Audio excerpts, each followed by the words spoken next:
Hello, epic viewers from around the multiverse. Prepare to bask in unprecedented glory, because today another ineffably epic unboxing video is about to commence. What item will I be unboxing? What item will I be flaunting? What item will I be showing to the multiverse? Without further ado, without further procrastination, without further delay, let's solicit the box. Now, this is not the initial box it came with. However, I put the item inside the box to embellish the video, but I've yet to unbox the figurines. So without further ado, without further delay, without further procrastination, let's extract the item from the box. And let's examine the box. It's not devoid of the glorious action figure that is obscured by the packaging. I still have yet to unravel the packaging, but it behooves me to do so as quickly as possible because I don't need this packaging to take up precious real estate in my storage unit that I'm paying an arm and a leg for, quite literally. I don't have a pair of scissors nearby, but I can retrieve one. So just bear with me one brief moment as I subsequently retrieve the scissors.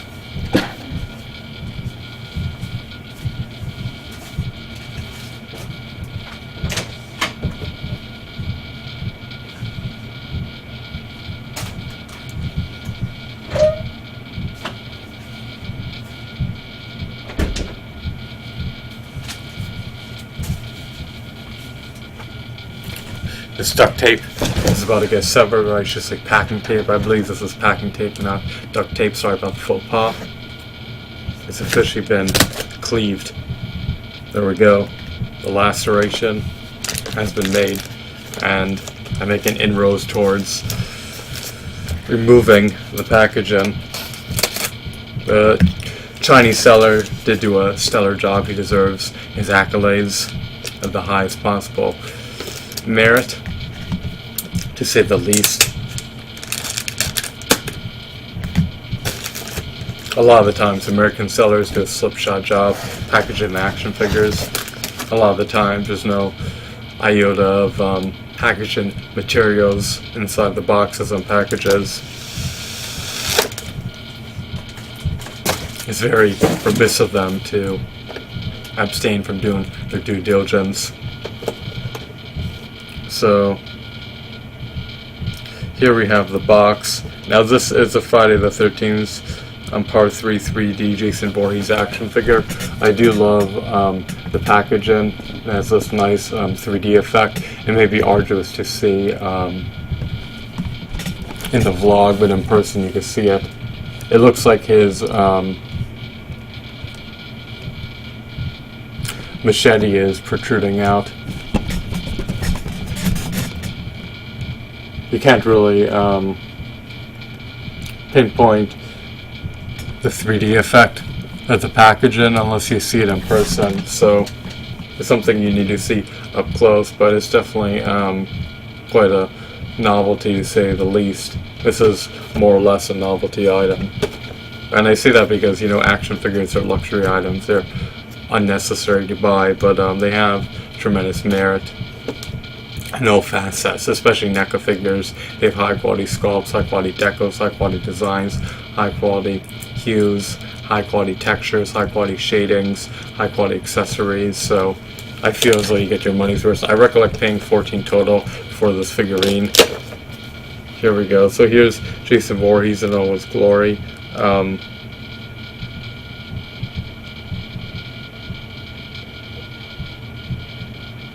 It looks like his right foot is pivoted.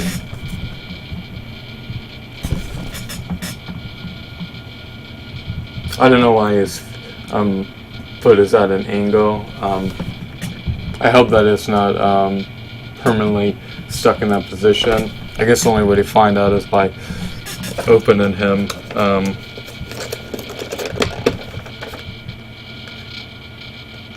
He doesn't seem to have any scuffs, nor scratches, nor dings, nor dents. Perhaps I spoke too soon.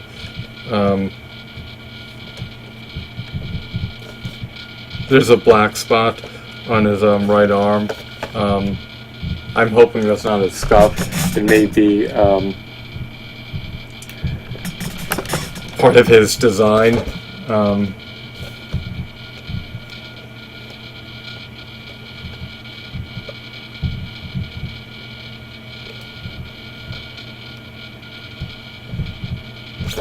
So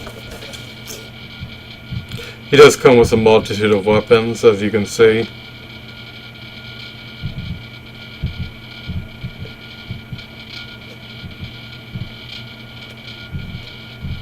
Comes with 5 to 6 weapons in tandem with oh yeah, she comes with more than that. He seems to come with 7 weapons in tandem with an interchangeable head.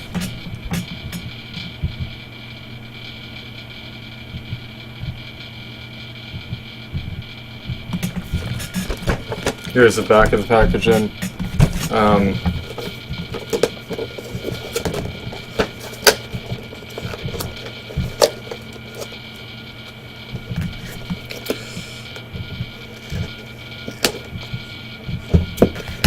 I think I'm going to remove him from the packaging, even though it behooved me to not.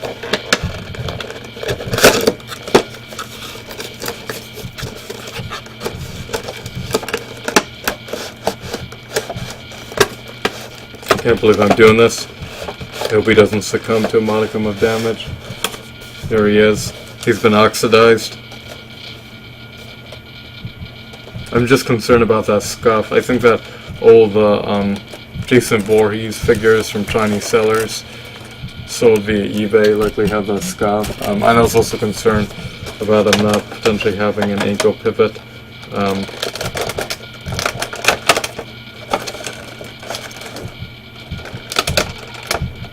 I did clip my nails before the videos were recorded. I don't want to risk scratching any of my action figures.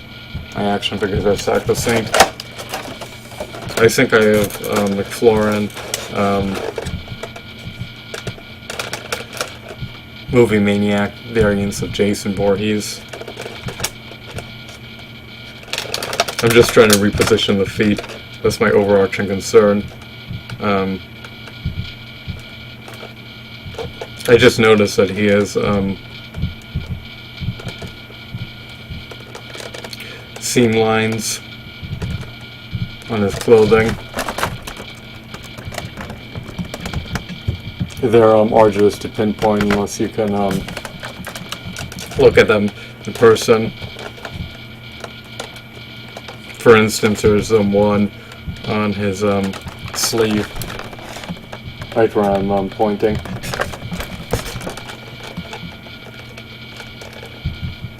Now, the alternative head looks nearly homogeneous to the regular head, and unfortunately there seems to be a nose chip.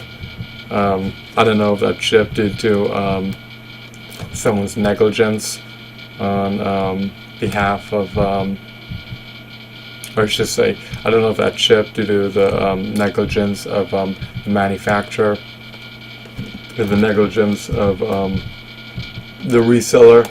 I honestly do not know, but it was already chipped before I examined the figure in person. The mask is removable. I'm not going to remove it. I prefer for his face to be obscured. It gives him an element of mystique, and it allows him to be more menacing, more intimidating, and it renders him more vile and vicious, because with his iconic mask on, he denotes the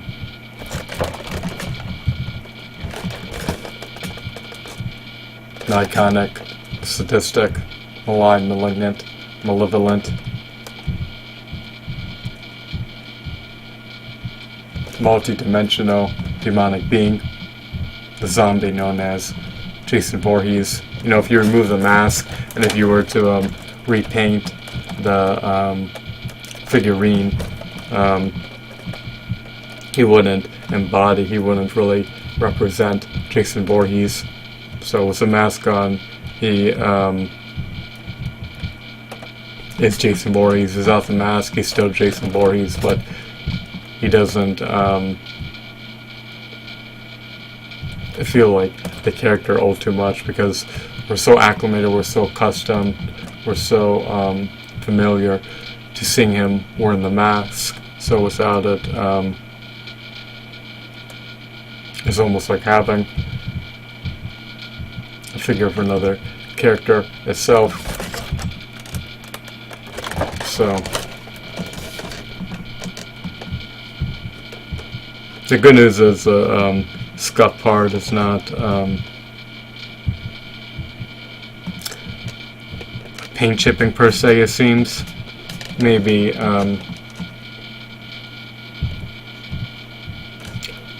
part of his aesthetics. The feet can move and be adjusted. There's no recess in the hands.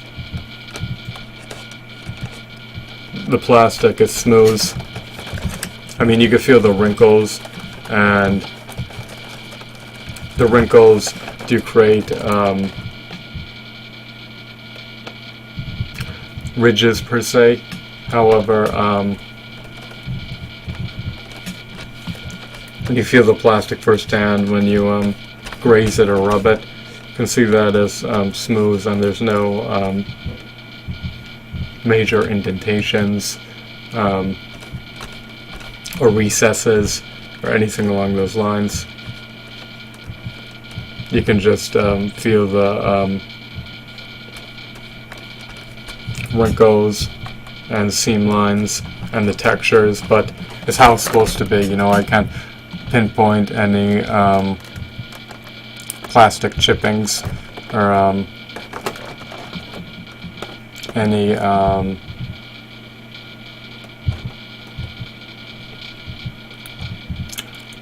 non-manufacturers paint chippings. So in other words, he's pretty much unscathed, and he's pretty much in mint and pristine condition, and he has yet to become marred, dinged, dented, and ravaged. He has ample points of articulation. He has a cornucopia of weapons, and he's poised for battle. So I guess you could say I'm satiated.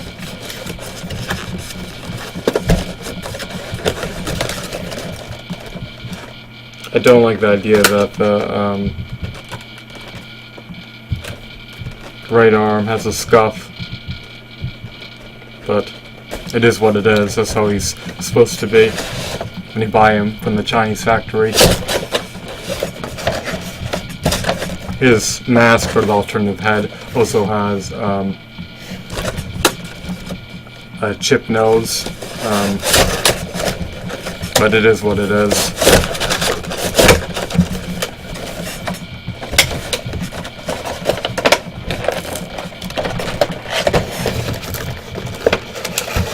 He's definitely a classic, nostalgic, iconic horror movie character of the highest merit, and